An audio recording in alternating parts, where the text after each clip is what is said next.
എൻ്റെ പേര് രാജി AS. ഞാൻ ചെങ്ങന്നൂരിൽ നിന്ന് വരുന്നു. ഞാൻ 2023 ജൂലൈ 23-നാണ് ഉടമ്പടി എടുക്കാനുള്ള സാഹചര്യം. എൻ്റെ ഭർത്താവിന് ജോലിയില്ലായിരുന്നു. 3 വർഷമായിട്ട് ജോലി നഷ്ടപ്പെട്ട് വീട്ടിലിരിക്കുകയായിരുന്നു. യാതൊരു മാർഗവുമില്ലായിരുന്നു. ഞാനൊരു ചെറിയ ജോലിക്ക് പോകുന്നുണ്ട്. എൻ്റെ വരുമാനം കൊണ്ട് വരാനുണ്ടായ സാഹചര്യം എൻ്റെ ഭർത്താവിന് ജോലിയില്ലായിരുന്നു. അതിന് ആ സമയത്ത് വളരെ ബുദ്ധിമുട്ടായിട്ടിരിക്കുന്ന സമയത്ത് എൻ്റെ മക്കളുടെ പഠിത്തത്തിനും എൻ്റെ വീട്ടിലെ ചിലവിനും വളരെ ബുദ്ധിമുട്ടായിട്ടിരിക്കുന്ന സമയത്തായിരുന്നു.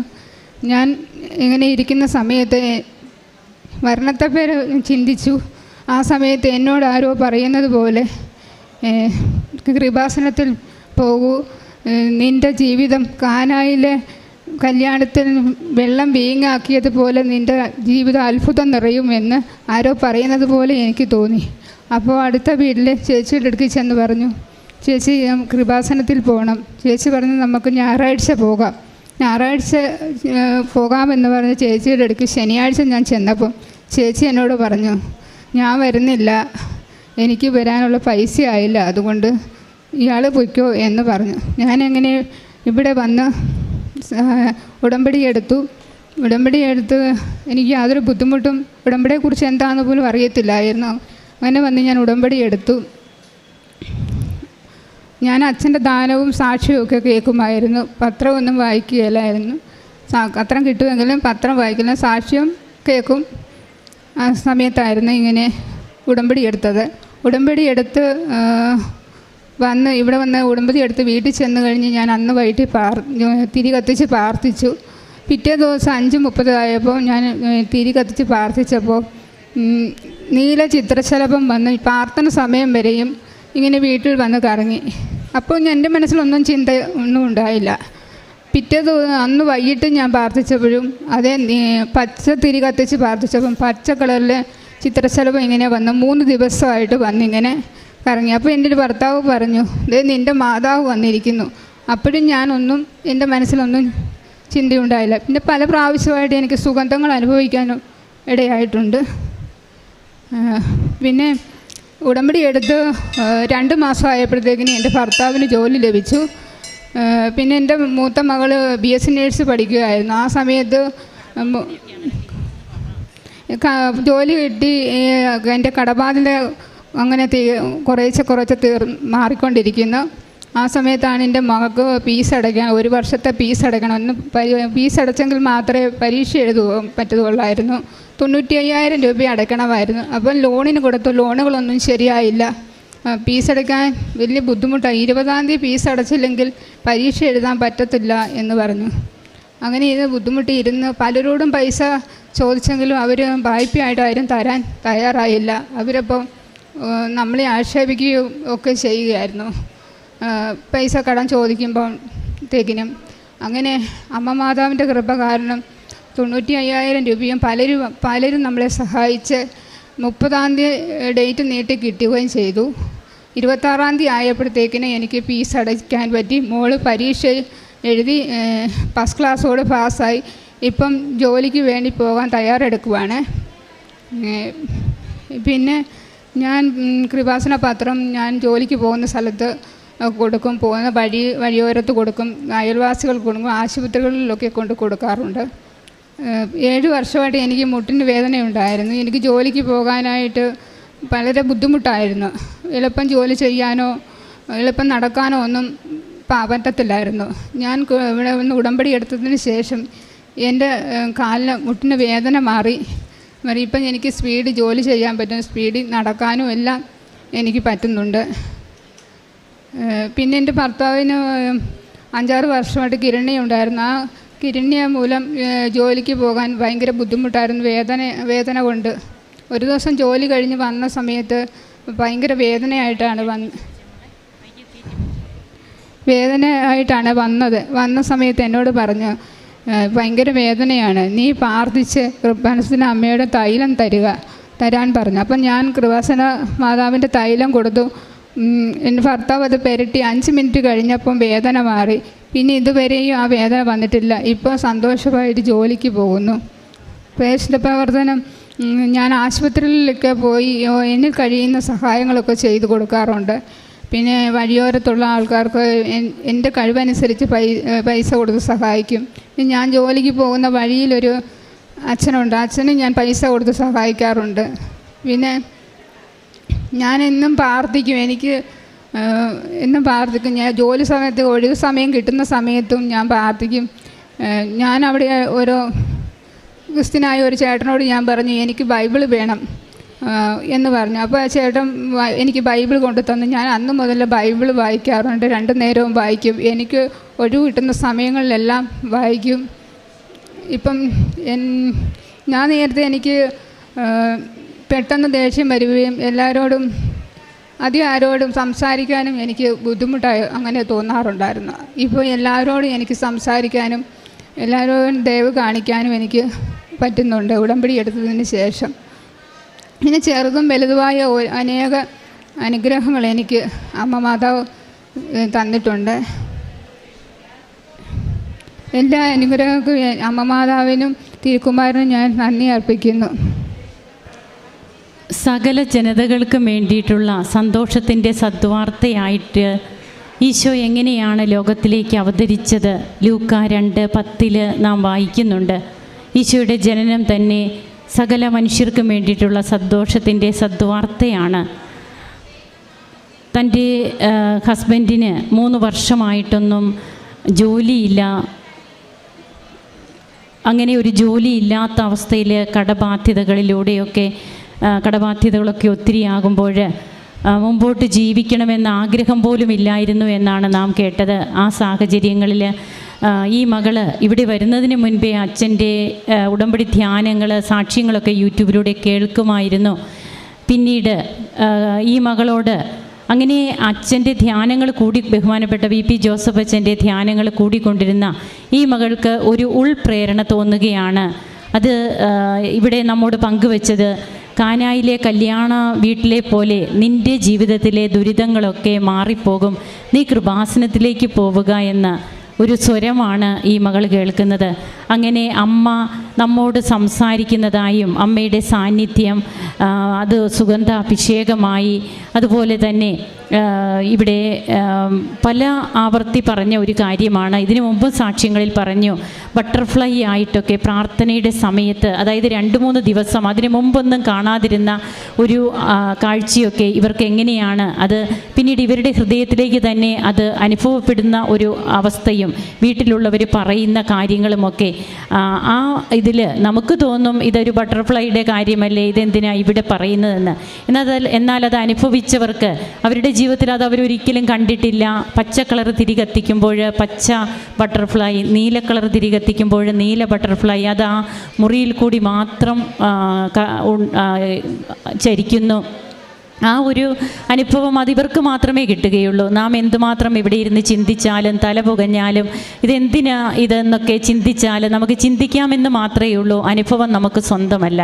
എന്നാൽ അനുഭവം സ്വന്തമായവർ പറയുമ്പോൾ അത് അവരെ നിഷേധിക്കുവാൻ, അല്ലെങ്കിൽ അത് അവർ തന്നെ പറയണം ഞങ്ങൾക്കത് അനുഭവപ്പെട്ടിട്ടില്ല എന്ന്. ഇത് ഇവർ തന്നെയാണ് ഇവിടെ പറയുന്നത്. ആ ഒരു അനുഭവങ്ങളൊക്കെ അമ്മ നമ്മെ കൂടെ ഓർമ്മപ്പെടുത്തുകയാണ്. ഞാൻ ഇന്നും കൃപാസനത്തിൽ ഞാൻ നിങ്ങളെ നോക്കിയിരിക്കുകയാണ്. നിങ്ങൾ വരുന്നത് കാത്തിരിക്കുന്ന ഒരമ്മയാണ് ഞാൻ ജീവിക്കുന്ന ദൈവത്തിൻ്റെ അമ്മയാണ്, ദൈവപുത്രൻ്റെ അമ്മയാണ്. ഇന്നും ഞാൻ സഞ്ചരിക്കുന്നു നിങ്ങളുടെ ഇടയിൽ, നിങ്ങളുടെ വീട്ടിൽ, നിങ്ങളുടെ പ്രശ്നങ്ങളിൽ ഒക്കെ ഞാൻ ഇടപെടും എന്നുള്ള ഒരു ഉറപ്പാണ് നമുക്കിതിലൂടെയൊക്കെ നമ്മുടെ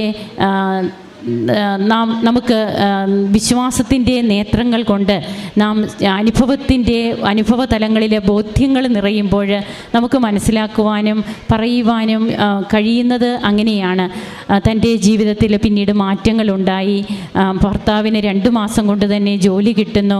മകളുടെ ഫീസ് അടയ്ക്കാനൊക്കെ അതിനു മുമ്പ് സഹായിക്കാതിരുന്നവരൊക്കെ പിന്നീട് സഹായിച്ച് ആ ഒരു പൈസ കടം പോലും വരാത്ത രീതിയിൽ മകളുടെ ഫീസ് അടയ്ക്കാൻ സാധിക്കുന്നു. തനിക്ക് രോഗസൗഖ്യം കിട്ടുന്നു. അങ്ങനെ കാരുണ്യ പ്രവർത്തികളും പ്രേക്ഷിത പ്രവർത്തനവും ഒക്കെ ചെയ്യുവാൻ ഈ മകള് അതിനുള്ള സമയമെടുക്കുകയാണ്. തൻ്റെ ജോലി സ്ഥലത്തായിരിക്കുമ്പോഴും എങ്ങനെയാണ് ഉടമ്പടി ധ്യാനങ്ങളൊക്കെ അല്പസമയം കിട്ടിയാൽ ഉടമ്പടി ധ്യാനം കൂടുന്നതിനുള്ള ഒരു സ്നേഹം, ദൈവസ്നേഹം കൊണ്ട് നിറയുമ്പോഴേ ഇതൊക്കെ സാധിക്കുകയുള്ളൂ. അത് നമുക്ക് മറന്നു പോകാതിരിക്കാം. നമുക്കെപ്പോഴും നമ്മുടെ നിയോഗങ്ങളിൽ മാത്രം ശ്രദ്ധയാകുമ്പോൾ ദൈവം നമ്മിൽ നിന്ന് ദൂരെയാകുമെന്നാണ് ബഹുമാനപ്പെട്ട വി പി ജോസഫ് അച്ഛൻ പറയാറുള്ളത്. അതുകൊണ്ട് നിയോഗങ്ങൾ നാം സമർപ്പിച്ചു കഴിഞ്ഞു. ഇനി ദൈവസ്നേഹം കൊണ്ട് നിറയുവാനും ആ തീഷ്ണതയിൽ തമ്പുരാന് വേണ്ടി പ്രവർത്തിക്കുവാനുമുള്ള ഒരു മനസ്സാണ് നമുക്ക് വേണ്ടത്. ആ മനസ്സ് നമുക്കുണ്ടാകുമ്പോൾ ദൈവം നമ്മുടെ അടുത്ത് വരും, നമുക്ക് വേണ്ടി പ്രവർത്തിക്കും. കരങ്ങളടിച്ച് ഈശോയ്ക്കും അമ്മയ്ക്കും നന്ദി പറയാം, ദൈവത്തെ ആരാധിക്കാം, മഹത്വപ്പെടുത്താം. ഈശോയെ നന്ദി, ഈശോയെ സ്തുതി, ഈശോയെ ആരാധന. എൻ്റെ പേര് സ്റ്റെല്ല. ഞാൻ തൃശ്ശൂരിൽ നിന്ന് വരുന്നു. മാർച്ച് 4-ാം തീയതി മോനെ പ്രസവിക്കേണ്ടായി. മോളുടെ കുട്ടിയാണ്, അതിൻ്റെ രണ്ടാമത്തെ കുട്ടിയാണ്. അവന് ജനിച്ചപ്പോൾ ഒരു കുഴപ്പവുമില്ലായിരുന്നു, നല്ല കുട്ടിയായിട്ട് ജനിച്ചു. പക്ഷേ 3-ൻ്റെ അന്ന് അവൻ ജനിച്ച് അന്ന് തുടങ്ങി പാല് കൊടുക്കുമ്പോൾ ഛർദ്ദിക്കുമായിരുന്നു. പച്ച കളറിലാണ് ഛർദ്ദിക്കുന്നത്. കുട്ടികളുടെ ഡോക്ടറെ കാണിച്ചപ്പോൾ പറഞ്ഞു വയറ്റിലെ വെള്ളം, അമ്മയുടെ വെള്ളം കുടിക്കുന്നത് കൊണ്ടാണ് കുട്ടി ഛർദ്ദിക്കുന്നതെന്ന്. പക്ഷേ എനിക്ക് ഭയങ്കര ഒരു സംശയമുണ്ടായിരുന്നു. എന്നാലും എല്ലാവരും പറഞ്ഞു അത് കുഴപ്പമില്ല, അമ്മയുടെ വയറ്റിലെ വെള്ളം കുടിക്കുന്നത് കൊണ്ടാണ് കുട്ടി ഛർദ്ദിക്കുന്നതെന്ന്. 3-ൻ്റെ അന്ന് മോളെ പ്രസവം നിർത്തുകയുണ്ടായി. നിർത്താൻ വേണ്ടി കൊണ്ടുപോയപ്പോൾ അമ്മ കുഞ്ഞിന് പാല് കൊടുത്തു. ആ പാല് മോള് പോയി കുറച്ച് കഴിഞ്ഞപ്പോൾ കുട്ടി നന്നായിട്ട് ഛർദ്ദിച്ചു. ഞാൻ ടോയ്ലറ്റിൽ പോയിരിക്കുകയായിരുന്നു. ടോയ്ലറ്റിൽ നിന്ന് വന്നപ്പോൾ കൃപാസനം പത്രം കുട്ടിയുടെ തൊട്ടടുത്ത് കിടക്കുന്നത് കണ്ട് അത് വായിച്ചു കൊണ്ടിരുന്നപ്പോൾ എനിക്ക് കുട്ടി എന്താണ് ഛർദ്ദിക്കുന്നതെന്ന് നോക്കണമെന്ന് ഭയങ്കരമായിട്ട് തോന്നി. അങ്ങനെ സിസ്റ്ററോട് പറഞ്ഞപ്പോൾ അവരെല്ലാവരും കളിയാക്കുകയാണ് ചെയ്തത്. ഡോക്ടർ പറഞ്ഞില്ലേ, നിങ്ങളെന്തിനാണ് പേടിക്കുന്നത്, കുട്ടി വയറ്റിലെ വെള്ളമാണ് ഛർദ്ദിക്കുന്നത്, ഡോക്ടർ പറഞ്ഞതുപോലെ എന്നെ സംഭവിക്കുകയുള്ളൂ, നിങ്ങൾ പേടിക്കേണ്ട കാര്യമില്ല എന്ന് പറഞ്ഞു. പക്ഷേ എനിക്ക് എന്നാലും ഭയങ്കര സംശയം തോന്നി. അങ്ങനെയാണ് ഡോക്ടർ പറഞ്ഞു, അന്നങ്ങനെ അവനിക്ക് ഭയങ്കര സംശയമാണെങ്കിൽ സ്കാൻ ചെയ്ത് നോക്കട്ടെ എന്ന് പറഞ്ഞു. അങ്ങനെ സ്കാൻ ചെയ്തപ്പോൾ കുട്ടിയുടെ കുടലി മൊത്തം ചുരുണ്ട് മടങ്ങിക്കിടക്കുകയായിരുന്നു. വയറ്റിൽ ഒരു പന്ത് പോലെ കിടക്കുകയായിരുന്നു. ദഹനശേഷിയില്ല, കുട്ടി ജീവിച്ചിരിക്കില്ല എന്ന് പറഞ്ഞു.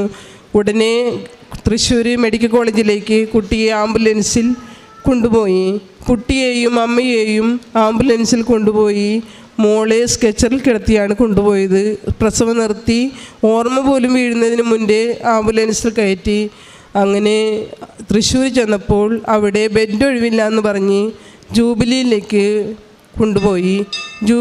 തൃശ്ശൂർ ജൂബിലിയിൽ ചെന്നപ്പോൾ 50,000 രൂപ കെട്ടി ഓപ്പറേഷൻ ചെയ്തെങ്കിലും ഒട്ടും മാറ്റമില്ലായിരുന്നു. 3 ദിവസം കുട്ടി NICUവിൽ കിടന്ന് ഒരു മാറ്റവുമില്ലെന്ന് ഡോക്ടർ പറഞ്ഞു. മൂത്രം പോയെങ്കിൽ മാത്രമേ കുട്ടി രക്ഷപ്പെട്ടു എന്ന് പറയുവാനുള്ള ഇത് ഉറപ്പിക്കാൻ പറ്റുള്ളൂ എന്ന് പറഞ്ഞു.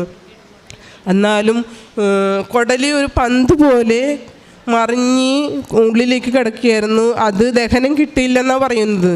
അത് ദഹിക്കാതെ കുട്ടി മൂത്രമൊഴിക്കാതെ രക്ഷയില്ല എന്ന് പറഞ്ഞു. അപ്പോൾ എനിക്ക് ഇവിടെ നിന്ന് 2 സഹോദരിമാർ സന്ദർശിക്കാൻ വേണ്ടി അവിടെ എത്തുകയുണ്ടായി. അവരിൽ നിന്ന് തൈലം മേടിച്ച് ഞാൻ മോളുടെ കയ്യിൽ കൊടുത്തു വിട്ടു. അത് NICUവിൽ കൊണ്ടുചെന്ന് കുട്ടിയുടെ ശരീരത്തിൻ്റെ ഏതെങ്കിലും ഒരു ഭാഗത്ത് വിശ്വാസത്തോടെ വിശ്വാസപ്രമാണം ചൊല്ലി പെരട്ടണമെന്ന് ഞാൻ പറഞ്ഞു.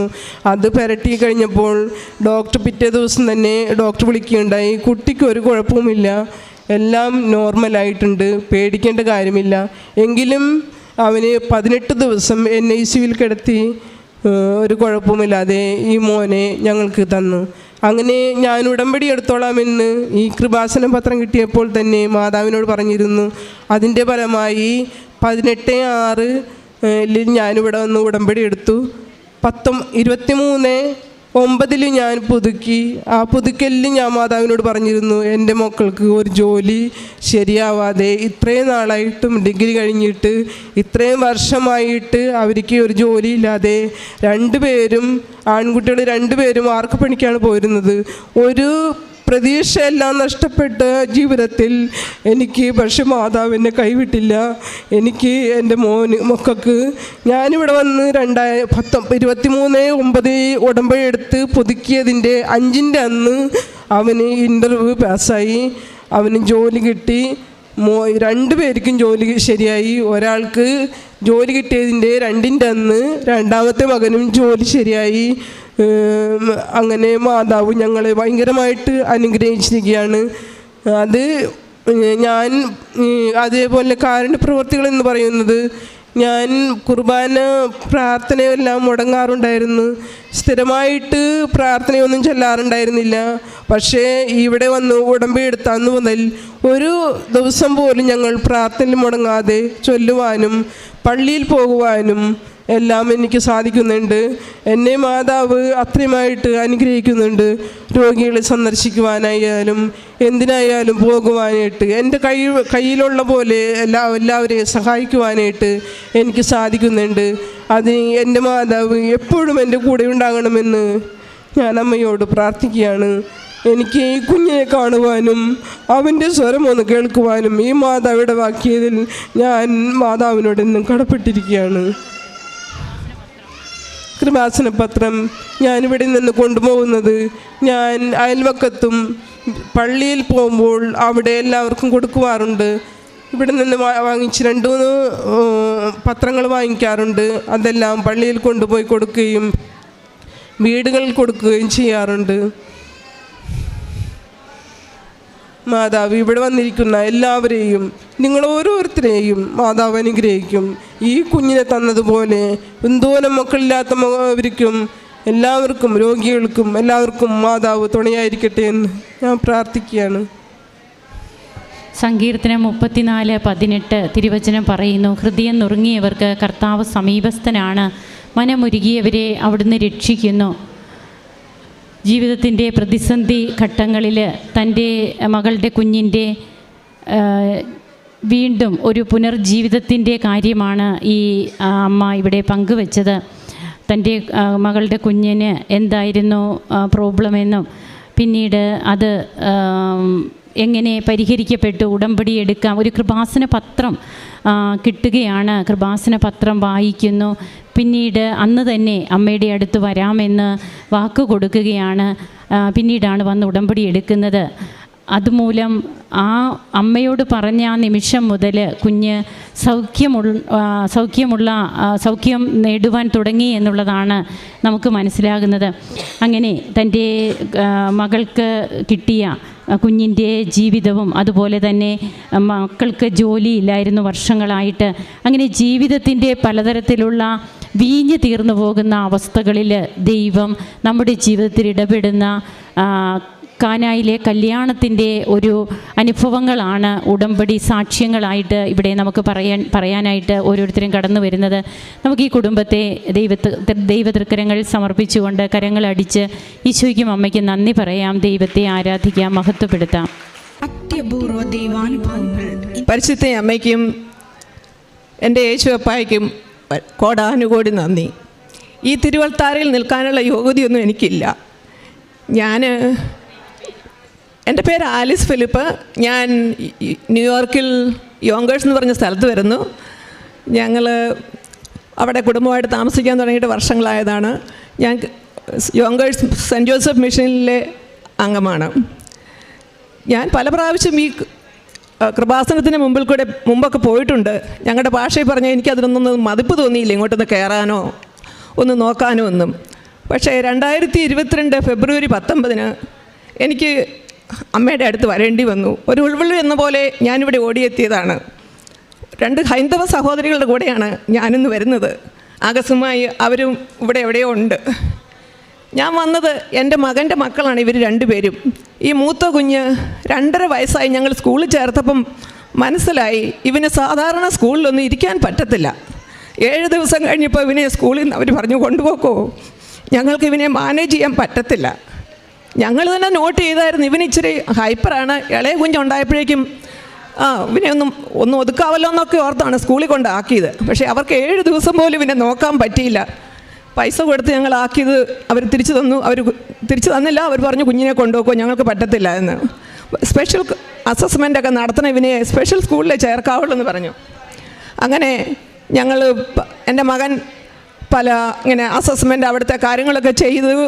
ഈ കുഞ്ഞിന് അവർ ഡയഗ്നോസ് ചെയ്തു, ഇവന് ഹൈപ്പർ ആക്ടിവിറ്റിയാണ്, പിന്നെ ഒരു ഓട്ടിസ്റ്റിക് സ്പാർക്കും കൂടെ ഉണ്ട്.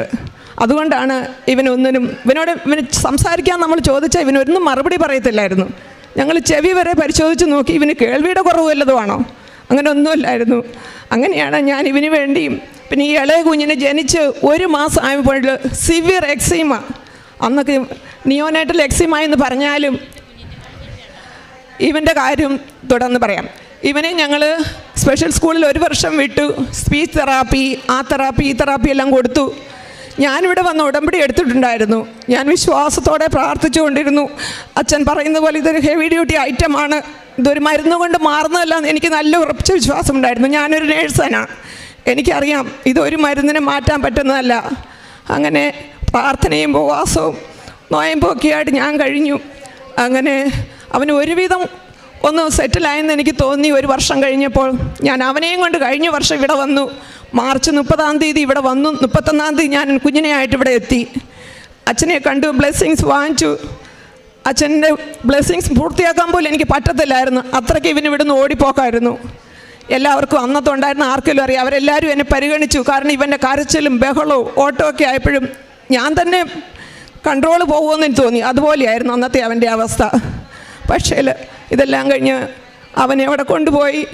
അവന് ഞാൻ എൻ്റെ വീട്ടിൽ വരുമ്പോഴൊക്കെ ഉടമ്പടി വസ്തുക്കൾ കഴിക്കുവാനും അവൻ്റെ തലയിൽ തൈലം പൂശി പരിശുദ്ധാത്മാവ് നിൻ്റെ മേൽ വരും, അത്യുന്നതൻ്റെ ശക്തി നിൻ്റെ മേൽ ആവസിക്കുന്ന ലൂക്കായുടെ 1:1, പിന്നെ യെശയ്യാ പ്രവാചകൻ്റെ 11:2, കർത്താവിൻ്റെ ആത്മാവ് നിൻ്റെ മേൽ വരും, അത്യുന്നതൻ്റെ ശക്തി നിൻ്റെ മേൽ ആവസിക്കും. അങ്ങനെ ആ വചനങ്ങളെല്ലാം പറഞ്ഞ് പിന്നെ 71-ാം സങ്കീർത്തനത്തിൻ്റെ 16-ാം വാക്യവും ഞാൻ എന്നും ഇവന് വേണ്ടി പ്രാർത്ഥിച്ച്, ഇവനടുത്തില്ലെങ്കിൽ എൻ്റെ തലയിൽ കൽവെച്ച് ഞാൻ തൈലം പൂശി എന്നും പ്രാർത്ഥിക്കും. അങ്ങനെ പ്രാർത്ഥിച്ചു. അവന് ഇപ്പോൾ ഒരു സാധാരണ സ്കൂളിലേക്ക് കഴിഞ്ഞ വർഷം മുതൽ ഞങ്ങൾക്ക് മാറ്റി. അവനെ ഒരു സ്പെഷ്യൽ ലിമിറ്റഡ് നമ്പേഴ്സുള്ള സ്കൂളിലാണ്. പക്ഷേ ആളിപ്പോൾ ഒത്തിരി ഇതാണ്.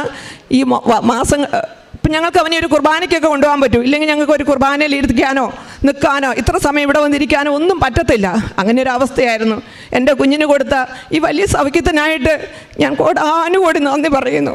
അമ്മ വഴി തിരുക്കുമാരൻ തന്ന ഈ വലിയ അനുഗ്രഹത്തിനായിട്ട് ഞാൻ എൻ്റെ ജീവിതകാലം മുഴുവൻ കടപ്പെട്ടിരിക്കുന്നു. പിന്നെ ഈ കുഞ്ഞിന് എക്സീമ എന്ന് പറഞ്ഞിരുന്നല്ലോ, ഞാൻ സൂചിപ്പിച്ചു. ഭയങ്കര എക്സീമ. രാവിലെ കടന്നിട്ട് എഴുന്നേൽക്കുമ്പോൾ നമുക്ക് ഷീറ്റ്. ജനിച്ച് 1 മാസം കഴിഞ്ഞപ്പം അത് തുടങ്ങിയതാണ്. ജനിച്ചപ്പം വലിയ കുഴപ്പമൊന്നും കണ്ടില്ല, ഒന്നും ഞങ്ങൾ കണ്ടില്ല, നോട്ട് ചെയ്തില്ല. 1 മാസം മുതൽ ചെറുതായിട്ട് ഓരോ സ്പോട്ട് തുടങ്ങി.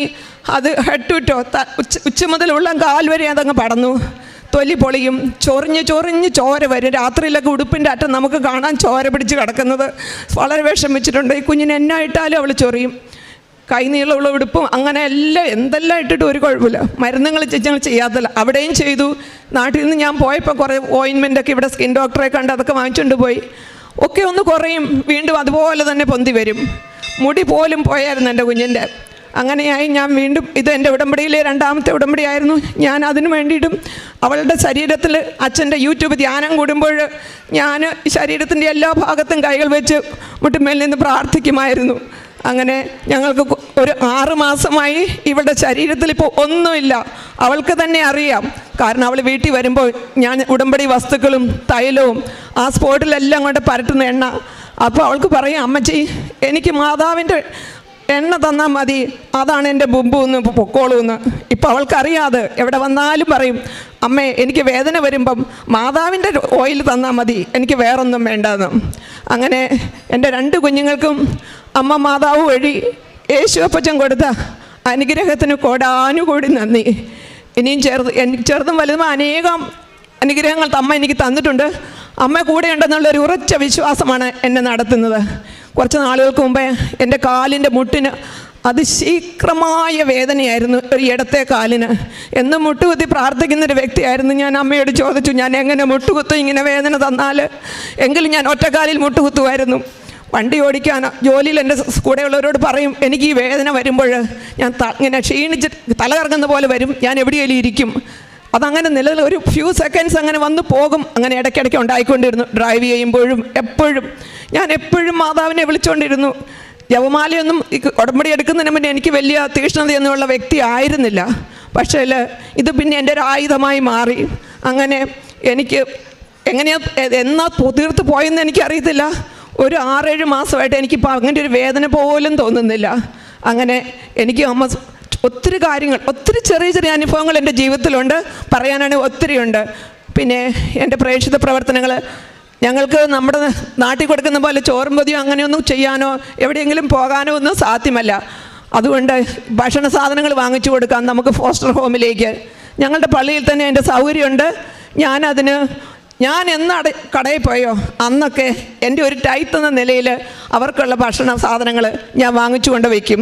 അങ്ങനെ അത് പിന്നെ ഞാനിവിടുന്ന് പോകുമ്പോൾ പത്രം ഇംഗ്ലീഷും മലയാളവും ഒരു 5 കെട്ടെങ്കിലും ഞാൻ കൊണ്ടുപോകാറുണ്ട്. പിന്നെ ആരെങ്കിലും എനിക്ക് അറിയാവുന്നവർ ഇവിടെ വന്നിട്ട് പോകുന്നുണ്ടെങ്കിൽ ഞാൻ പറയും എനിക്ക് പത്രം വാങ്ങിച്ചുകൊണ്ട് വരണം. അങ്ങനെ ഞാൻ എൻ്റെ കൂട്ടത്തിൽ ജോലി ചെയ്യുന്ന അക്രൈസ്തവർക്കും എല്ലാവർക്കും പത്രം മാതാവിൻ്റെ കാര്യം പറഞ്ഞ് ഈ പാരിഷിനെ പറഞ്ഞ് വെളിപ്പെടുത്തി ഞാൻ കൊടുക്കാറുണ്ട്. ഞാൻ കാശുരൂപം കൊടുക്കും, ക്രിസ്ത്യാനികളായിട്ടുള്ളവർക്ക് കൊന്തയും കൊടുക്കും. അങ്ങനെ എല്ലാം ഞാൻ ചെയ്തുകൊണ്ടാണ് ഇരിക്കുന്നത്. സാമ്പത്തികമായി എൻ്റെ മുമ്പിൽ ആരെങ്കിലും ചോദിച്ചിട്ടുണ്ടെങ്കിൽ ഞാൻ ആരെയും വെറുതെ വിടത്തില്ല, അത് ഞാൻ ചെയ്തിരിക്കും. അങ്ങനെ പിന്നെ ഞങ്ങൾക്ക് വലിയൊരു അനുഗ്രഹം ഈ അഖണ്ഡമാല ജപമാല ഇവിടെ നടന്ന ദിവസം USA ഞങ്ങൾക്കൊരു കൃപാസനം USA എന്ന് പറഞ്ഞൊരു ഗ്രൂപ്പ് കുറച്ച് പിള്ളേർ കൂടി ആരെന്ന് ഞങ്ങൾക്ക് തന്നെത്താനെ അറിയത്ത് പോലുമില്ല എല്ലാവരുമായിട്ട് തുടങ്ങി ഇവിടെ അഖണ്ഡ ജപമാല ചെല്ലുമ്പോൾ ഞങ്ങൾ USA ഇവിടുത്തെ സമയത്ത്, അതായത് അവിടെ രാത്രിയിൽ ഞങ്ങൾ മൊത്തം അഖണ്ഡ ജപമാല 1000 മണി ജപമാല ഞങ്ങൾ ഓരോരുത്തരും പങ്കുചേർന്ന് സൂമി കൂടെ ചൊല്ലി. അത് ഇന്നും തുടരുന്നു. എല്ലാ ആഴ്ചകളിലും പറ്റുമെങ്കിൽ ഞങ്ങൾ ആരെങ്കിലുമൊക്കെ അവധിയുള്ള ദിവസങ്ങളാണെങ്കിൽ ഗ്രൂപ്പിലിടും. നമുക്കിന്ന് അഖണ്ഡ ജപമാലയുണ്ട്, പറ്റുന്നവരൊക്കെ കയറ്. അങ്ങനെ ഞങ്ങൾ നോക്കിയപ്പോൾ 150 പേരിൽ കൂടുതൽ ഞങ്ങളുടെ ഗ്രൂപ്പിലുണ്ട്. ഞങ്ങൾക്ക് പരസ്പരം വ്യക്തിപരമായിട്ട് അധികം പേരെയൊന്നും അറിയത്തില്ല, എങ്കിലും ആത്മീയതയിൽ ഞങ്ങൾ സഹോദരങ്ങളാണ്.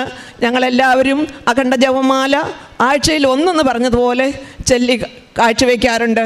ഈ അമ്മയുടെ അനുഗ്രഹത്തിന് ഇതൊന്നും പോരാ നന്ദി പറഞ്ഞാൽ. ഞങ്ങളുടെ ഓരോരുത്തരുടെയും ജീവിതാനുഭവങ്ങൾ തന്നെ അങ്ങനെയാണ്. ഞാൻ ഈ പ്രാവശ്യം നാട്ടിൽ നിന്ന് വന്നപ്പോൾ അവിടുന്ന് പോന്നപ്പോൾ പ്രതികൂല കാലാവസ്ഥയൊക്കെ ആയിരുന്നു. ഞാൻ അമ്മയോട് ഒന്നേ പറഞ്ഞുള്ളൂ, അമ്മേ വരുന്ന വഴിക്ക് എനിക്ക് കൃപാസനത്തിൽ വരണം. എൻ്റെ അമ്മേനെ കാണുന്നതിന് മുന്നേ നിന്നെ കാണണം എനിക്ക്. അതിന് നീ എന്നെ സമയത്ത് എത്തിച്ചേ പറ്റൂ. കാലാവസ്ഥ വളരെ മോശമായിരുന്നു, പക്ഷേ എല്ലാം സമയത്തെത്തി. ഞാൻ വന്ന് എൻ്റെ പെട്ടി എൻ്റെ വീടിൻ്റെ തിണ്ണയിൽ വെച്ചിട്ട് ഇവിടെ കഴിഞ്ഞ ഞായറാഴ്ച ഞാൻ എത്തി. ഈ കുഞ്ഞുങ്ങൾ കൂടെ ഇല്ലാത്തതുകൊണ്ടാണ് ഞാൻ അന്ന് സാക്ഷ്യം പറയാൻ നിൽക്കാതെ പോയത്. ഇവരെയും കൊണ്ട് വന്ന് സാക്ഷ്യം പറയണമെന്ന് എനിക്കൊരു ആഗ്രഹമുണ്ടായിരുന്നു എൻ്റെ അമ്മയുടെ ഈ അൾത്താരയിൽ. കാരണം എൻ്റെ അമ്മേനെ ഞാൻ പിറ്റേ ദിവസമാണ് പോയി കണ്ടത്. അമ്മയോട് ഞാൻ പറഞ്ഞിരുന്നു, അമ്മേ ഞാൻ ഒരു ദിവസം കഴിഞ്ഞ് 22-ാം തീയതി ഞാൻ വരത്തുള്ളൂ അമ്മയുടെ അടുത്ത്. പറഞ്ഞു പോലും ഇല്ല 21-ാം തീയതി ഞാൻ എങ്ങോട്ടാന്ന്. കാരണം എനിക്ക് പോലും നിശ്ചയമില്ലായിരുന്നു. പക്ഷേ അറിയായിരുന്നു എൻ്റെ അമ്മ എന്നെ സമയത്ത് എത്തിക്കും. ഞാൻ ഇവിടെ വന്നാണ് ഞായറാഴ്ചത്തെ ദീപബലി 7 മണിയായപ്പോൾ ഞാൻ ഇവിടെ എത്തി.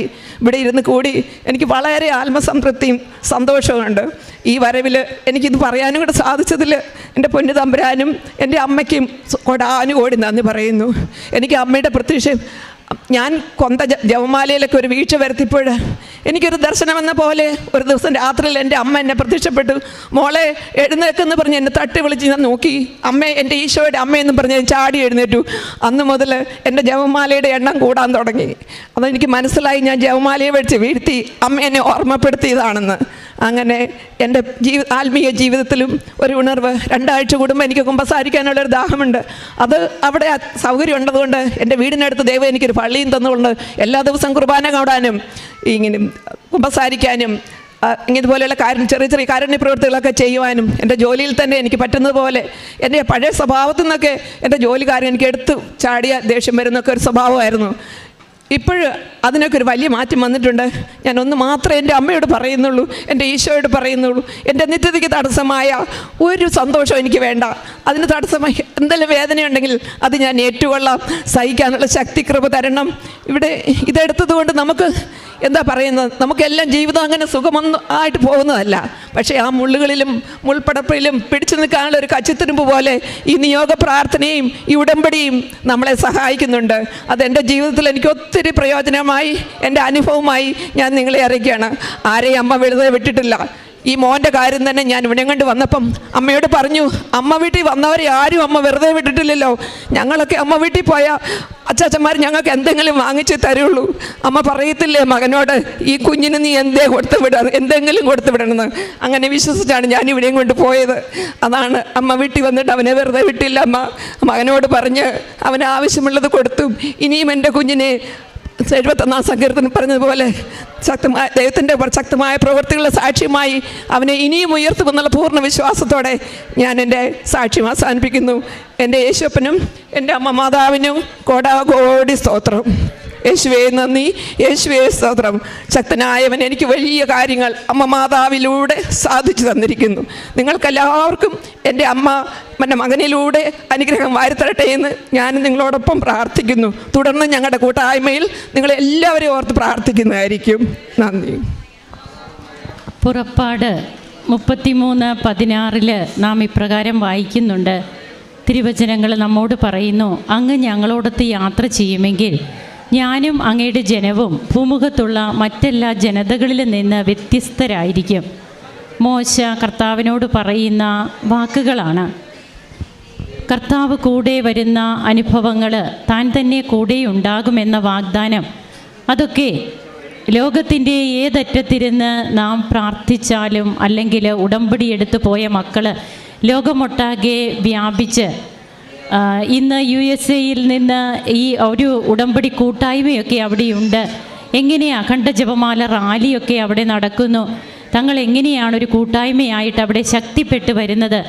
ഇതൊന്നും കൃപാസനം ആരോടും പറഞ്ഞിട്ടല്ല.